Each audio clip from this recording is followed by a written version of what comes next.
Anh chị nữa. Lúc tên chị chịu. Anh chị nữa. Anh chơi chuỗi nha. Đây vậy đâu. Bên ba con đây đúng không?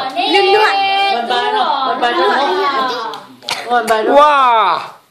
Dùng cháu lo, đẹp trai thế nhỉ cái gì cái này? Ủa con dân tử. Anh chị nữa. Dân lắm à? Con dân. Mini này. Lên chơi chơi này. Mini. Mini nhỏ. Dùng cháu lo là giết tao nào à? Luôn luôn nó he he nó luôn luôn. Luôn luôn nó tú luôn luôn nó. Luôn luôn nó mà. He he nó mà luôn luôn à he he nó luôn luôn đó luôn luôn đó. Con nhà chị này nó. Lúc mà cháy bùa nhỉ nó phát giờ nó Chết rồi đúng không? giờ đằng nó xử này Bài cho nói. bà bài nó Bye bye bà bài nó mà bà bài nó à bye bye bà bài nó bye bye ngủ nhớ tí gì nữa. thà cái công một tò này ta nên bà bài không bà bài nó bà bài nó bà bài mà cho tên bà bài tên là chơi rồi chị lúa chạy rồi bye bye rồi. nè tôi đầm phơi của em nhìn ba đúng rồi nhìn chi đúng không tao tôi có nhìn chi đấy ui đá nó đá nó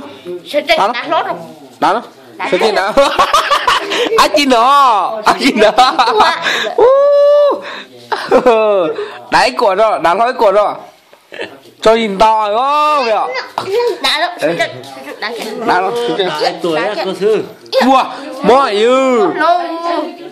mỏi nhỏ kìa tít đá nó wow mỏi cá đáy được Lúc sau rồi. chú cho nó mà bột lại sợ sợ chị đá nó kìa đá nó mình quá ui dạ mỏi đấy điên nói bà nó là điên lắm ba sáng nào chỉ cả đều đều điên sáng nào là điên sáng nào ôi trời Chứ qua ở sợ đây kia nàng ở chơi thôi. đừng Em muốn rồi. sai cả con nữa sai cả được con nữa sai con thiệt hả lúc mà nhân về sai con thiệt hả cha có gì em biết nó có sai nè có sai mò xin đầu nè mò sai mò xin đầu có sai mò xin đầu ta long có sai đi nhé cô bỏ mò xin đầu bỏ đầu có sai đó có bỏ hả tầm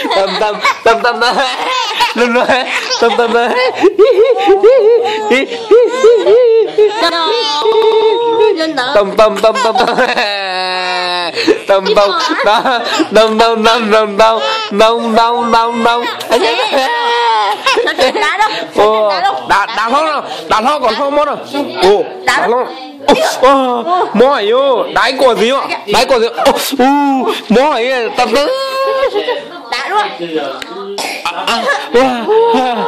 phụ ta giờ nhá giờ cơ quả trú tại giờ tao mà giờ cua hãy sao chứ nó đá Đá bát nào.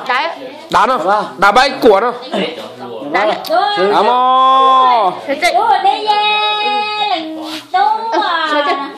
đá của nó mỏi yêu đáy của gì đó đáy của gì đá nó mỏi yêu tôi có lùa nó nữa là lùa mà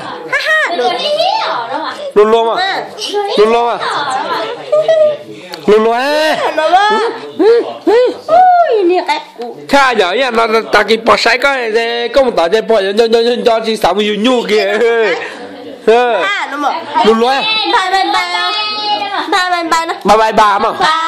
bà nó bây giờ mẹ ôm bà nó ôm bài mơ Rồi. ôm bài kia nó ôm bài nó